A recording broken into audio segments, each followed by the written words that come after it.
Sorry about that. Welcome.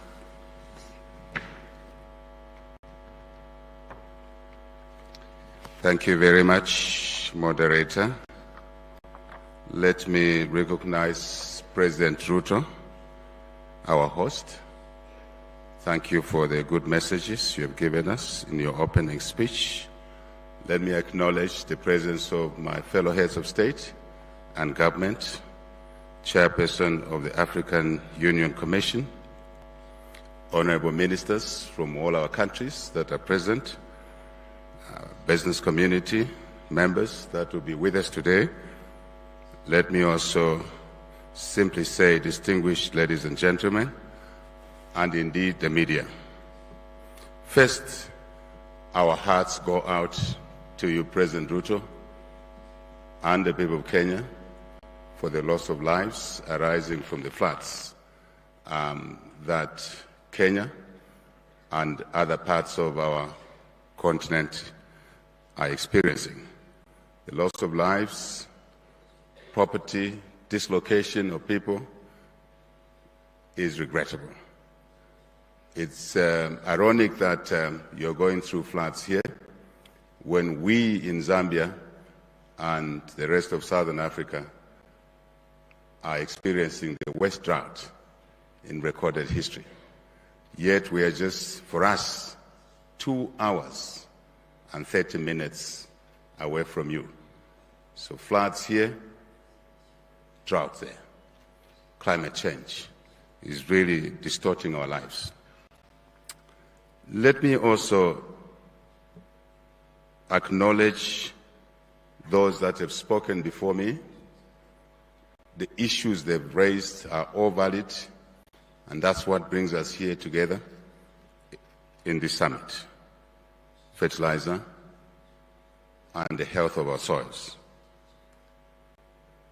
We need to find solutions. We are delighted to note that our experts have been here ahead of us discussing these issues, these challenges, and how we can contrive solutions to them to address one of the critical insecurity aspects on our continent, which is food. And with drought and floods, sometimes in the same season, it means that even our green energy agenda is impaired, as it is in Zambia, I'm sure Zimbabwe, since we share common assets on green energy generation hydro power stations. We have food insecurity, we have also energy insecurity. This is a double tragedy, and for us to drive increased food production, we do need energy. So you can see, I know here we are talking about fertilizer, soil health, for food security. But the flip side of that is also energy insecurity. So we need, at some other point, or at the back of our minds, to be looking at how we address the energy insecurity as well, to allow us to support the improvement in the agricultural production as a consequence of applying appropriately fertilizer, I repeat that, given the soils, the crops that we produce in our countries, but also the continuity in the health of our soils, which is, in a way, invariably affects climate change if we don't manage these variables correctly. So we agree with colleagues that have spoken. Before we arrived with the heads of state, the technical people that have been here, we bank on you to make solid recommendations for implementation so we can remedy the challenges that we're facing. Let me just touch one or two things to put context to the conversation. Fertilizer has to be available, but fertilizer has to be affordable as well. Very important. There is no point making more fertilizer, appropriate fertilizer available, if it's not affordable to our farmers, because we will not achieve the intended objective to increase productivity as well as if you like, to secure for the most vulnerable food for their family members. There's been a touch already made on the appropriateness of fertilizer. In the past, most of our countries, although we are pushing to increase the quantum of fertilizer we apply, 50 kgs, as it were, it is true that we've been applying fertilizer, lesser quantities, yes, but also inappropriate fertilizer, because we've not done enough soil testing, we've not done enough research and therefore development on the varieties that need to be treated differently. So I do believe that this outcome, President Ruto, the outcome of this conference, will address those issues as well. If fertilizer is not affordable, it means when we produce the food will be expensive. That's a package we need to take account of as a team, working together. We shouldn't depend on others to supply us with fertilizer from outside the continent. Therefore, we need to invest, I agree with President Ruto, on our continent to increase the capacity to produce fertilizer. Yes, using our raw materials as much as possible, those that are available. And the continent has these raw materials, which must be exploited effectively. But we need to invest in order to exploit these resources. And we've been singing this song, that when we invest, we must ensure that we mobilize capital which is fairly priced. Otherwise, there will be a cost push on the fertilizer that we produce. So the issue of fair, correct price of capital remains valid in these conversations. And I would like to repeat what we've been saying before. We mobilize capital, we mobilize technology, which is also critical, capital at the right price, technology, appropriate technology, not a second fiddle. We want to leapfrog as a continent to the best technology available. Very important. We also, as we talk about investment in fertilizer, we must talk about trading with each other. There's no point that we work together to increase capacity to produce fertilizer, but a number of us on the continent are still placing orders to purchase fertilizer from other parts of the world. It means we're failing to support the investments that we've made for them to be viable. And if they're not viable, we know the consequences. So I think it's important that the technical colleagues that have been deliberating on this matter, we, the heads of state, include in our minimum requirements buying from each other. In Zambia, we've started practicing that on fertilizer and other aspects.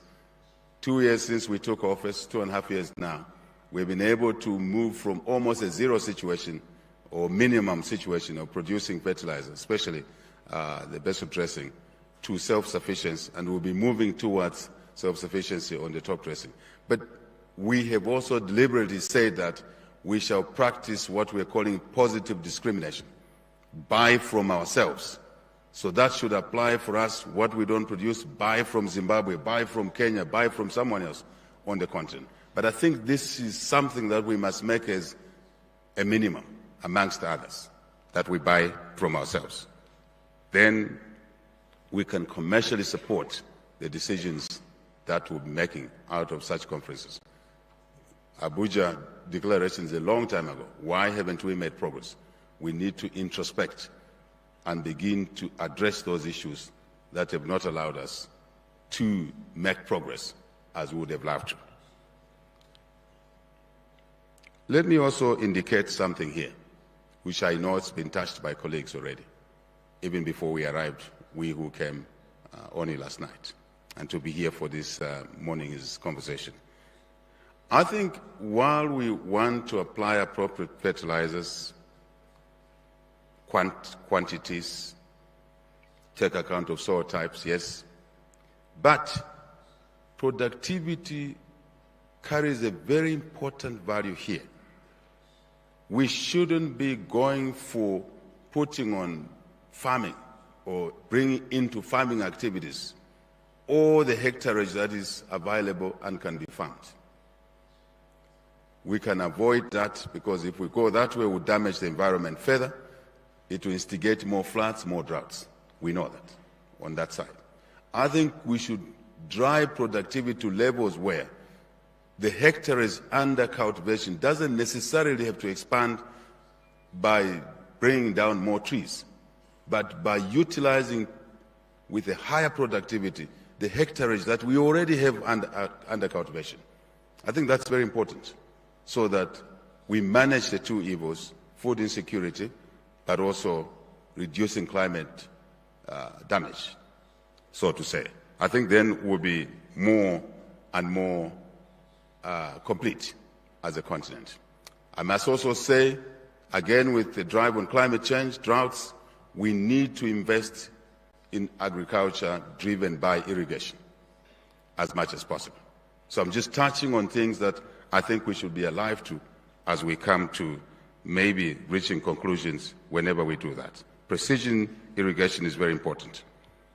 If I may say, going forward, we who run public affairs, together with the private sector, who bring to the table the challenges, the farmers that produce, who bring the challenges that they face, imposed by the legal and regulatory framework and policy framework, we have to address those issues so that investments in fertilizer production, investment in actual primary agriculture, investments in processing, agro-processing, value addition, storage, transportation, logistics, roads, railways, are all brought under control, but the environment in our countries must improve. The operating environment must improve. Legislation, legal impediments must also be isolated clearly within national boundaries and beyond national boundaries. I would like to make that argument in this summit as well. I think it will be helpful that we took into account those issues. I guess my colleagues have also mentioned the importance of soil mapping, digitization. President Mnangagwa has touched on that. Is extremely imperative. Maybe we should set targets as to when we should conclude this baseline work, such as soil mapping, Prime Minister, and digitization, so we can improve knowledge of what soils we have in our countries, across our countries, on the continent, and being able to talk to each other, sharing best practices. I think this is important in my view. And then we'll be able to manage our soils better, sustainably, without damaging them, but we'll also be able to use fertilizer in the correct way. I do believe that this we can do under 3 years. We should set ambitious targets in order to address the laxities out of the Abuja Declaration. We should set tight timelines, targets, realistic, yes, but they must be ambitious, because Africa cannot wait. The young population needs food, vulnerable families need food, young population need jobs. They need jobs not just in primary production, but also in secondary industries arising from agriculture, produce as food, raw material, but also industrial raw materials. I think it's very important that African Union Chair, we consider these tight timelines so we can be, if you like, remedial to the challenges that we face following the Abuja Declaration. If I may also say, we in Zambia are committed to the declarations that we make here. And I believe all of us should be committed. And maybe what is important is to work out a matrix of implementation measures that we can share as a common checklist, all of us. Of course, country-specific, but also Africa-specific in a way, broader than our own national boundaries. I think that's what will bring us together even more on the different aspects. Thank you for your attention. Merci beaucoup. Asante sana. Thank you, Your Excellency, for those remarks. Next, I would like to invite His Excellency Faustin Archange Ouattara, President of the Central African Republic, to make his remarks. Welcome, sir.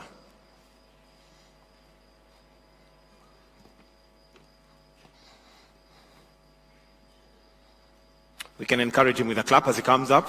Karibu sana, as we say it in Kenya. Karibu.